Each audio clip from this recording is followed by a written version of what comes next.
अहिल्यानगर जिल्ह्यातील ताजा घडामोडी बघण्यासाठी आजच रोखोक या वृत्तवाहिनीला सबस्क्राईब करा, लाईक करा आणि शेअर करा।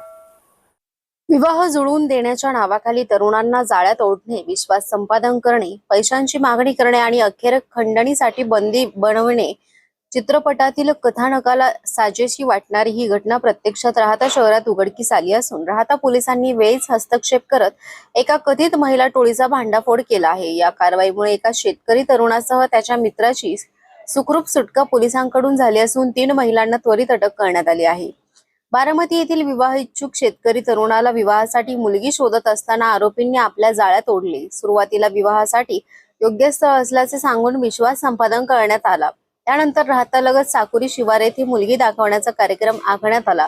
मात्र हा विवाहाचा प्रस्ताव नसून आर्थिक लुबाडणुकीचा सापळा असल्याचे पुढे उघड झाले। मुलगी दाखवल्यानंतर आरोपी महिलांनी थेट 2,30,000 रुपयांची मागणी करत पैसे द्या आणि मुलगी घेऊन जा असा प्रस्ताव ठेवला। कायदेशीर कोर्ट मॅरेजचा आग्रह धरताच आरोपींचा संताप अनावर झाला। फिर्यादी आणि त्यांच्या मित्राला घरात डांबून ठेवण्यात आले तर बाहेर असलेल्या नातेवाईकांना फोन करून खंडणीची मागणी करण्यात आली।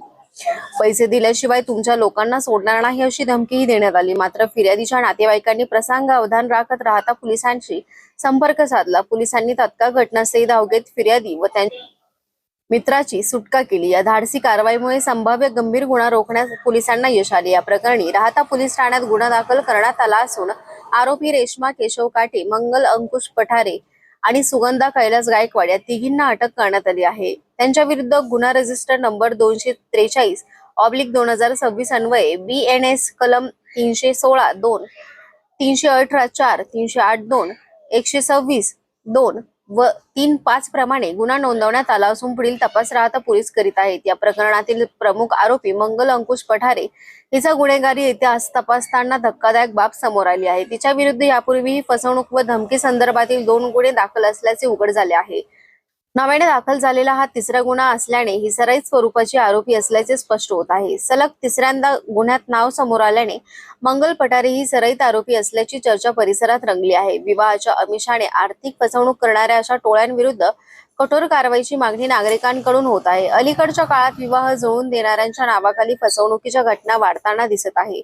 सोशल मीडिया, मोबाईल आणि बनावट मध्यस्थांच्या माध्यमातून विश्वास संपादन करून आर्थिक लुबाडणूक करण्याचे प्रकार सातत्याने समोर येत आहेत। राहता येथील ही घटना त्याच प्रवृत्तीचे विदारक उदाहरण ठरली आहे। विवाहासारख्या संवेदनशील विषयाचा गैरवापर करून तरुणांना आणि त्यांच्या कुटुंबियांना लक्ष्य करण्याविरुद्ध कठोर कारवाई होणे काळजीचे आहे। त्याचबरोबर कोणतीही आर्थिक देवाणघेवाण करण्यापूर्वी संबंधित व्यक्तींची संपूर्ण पडताळणी करणे आवश्यक असल्याचा संदेशही या घटनेतून मिळतो।